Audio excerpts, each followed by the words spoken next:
गडचिरोली जिल्ह्यात पूरस्थिती जैसे थे कायम आहे। जिल्ह्यात आजपासून पाऊस नसला तरी पुराचं पाणी न ओसरल्याने प्रमुख 20 मार्ग बंद अवस्थेत आहेत।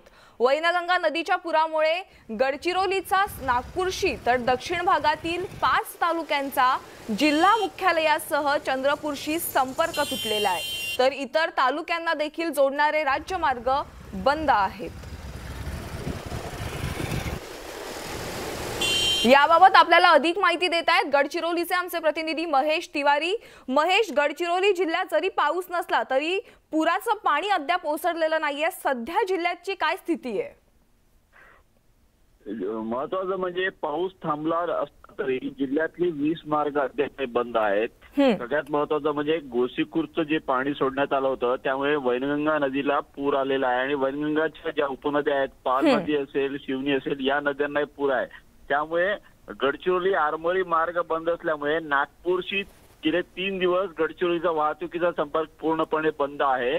त्यासोबतच दक्षिण भागातला जो महत्त्वपूर्ण परिसर आहे, एटापल्ली, भामरागड, अहेरी, सिरोंचा, मुलचेरा या तालुक्यांना जोडणारा जो मार्ग आहे चांबोशी गडचिरोली, हा मार्ग पूर्णपणे बंद आहे। कारण शिवनी नदी लगत रस्त्यावर पूर्ण 1 किलोमीटर पर्यंत पाणी आहे। त्यामुळे दक्षिण भागातल्या तालुक्यांचा गडचिरोलीशी संपर्क तुटलेला आहे। आष्टी लगत वैनगंगा नदीवरील मोठा पूल पाण्याखाली आहे, त्यामुळे दक्षिण भागातल्या तालुक्यांचा चंद्रपूरशी संपर्क तुटलेला आहे। सगळ्यात महत्त्वाचं म्हणजे भामरागडला पुराचा मोठा फटका बसलेला आहे। कारण पामुल गौतम, पर्लकोटा या नद्यांना छत्तीसगड मधल्या इंद्रावती नदीचा दाब आल्याने पूर परिस्थिती तिथे बिकट झाली।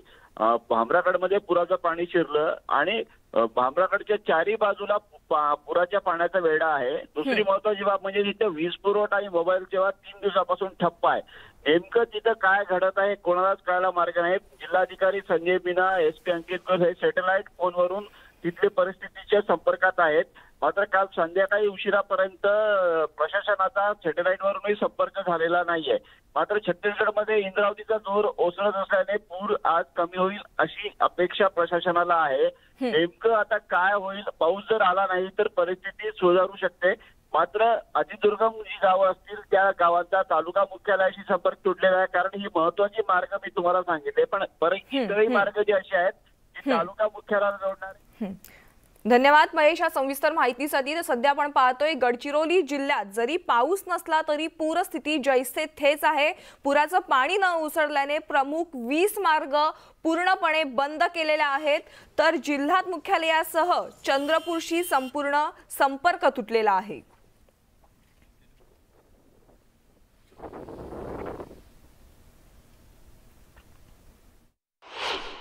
गडचिरोली जिल्ह्यात आज पावसाने विश्रांती घेतली असली तरी 12 ते 15 मार्ग बंद आहेत।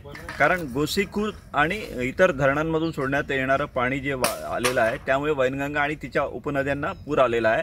त्यामुळे गडचिरोली नागपूर संपर्क तुटलेला आहे। त्यासोबतच आष्टीलगतचा वैनगंगा पूल पाण्याखाली गेल्यामुळे दक्षिण भागातल्या 6 तालुक्याचा चंद्रपूरशी संपर्क तुटला आहे। ही आपण बघू शकतो कशा पद्धतीने नदी या ठिकाणी, हा रस्ता आहे पूर्ण गडचिरोली जिल्ह्याला दक्षिण भागाशी जोडणारा, पूर्ण पाणी वेगाने वाढत आहे। काल आपण जे चित्र दाखवलं होतं त्यापेक्षा जास्त शिवनीच्या ठिकाणी, आणि जिल्हाधिकारी स्वतः संजय मीना या ठिकाणी फील्डमध्ये उतरले आहेत। ते स्वतः येऊन त्या ठिकाणी पुराची पाहणी करत आहेत। काल ते रात्रीपर्यंत आपत्ती व्यवस्थापन कक्षात बसून पूर्ण माहिती घेत होते। भामरागडचा जो संपर्क तुटलेला आहे त्या भामरागडची परिस्थिती सुद्धा जिल्हाधिकारी हे सॅटेलाइट फोनच्या माध्यमातून घेत होते। भामरागडमध्ये काही लोकांना सुरक्षित ठिकाणी हलवलेलं आहे। भामरागडमध्ये चारी बाजूने पाणी वाढलं होतं।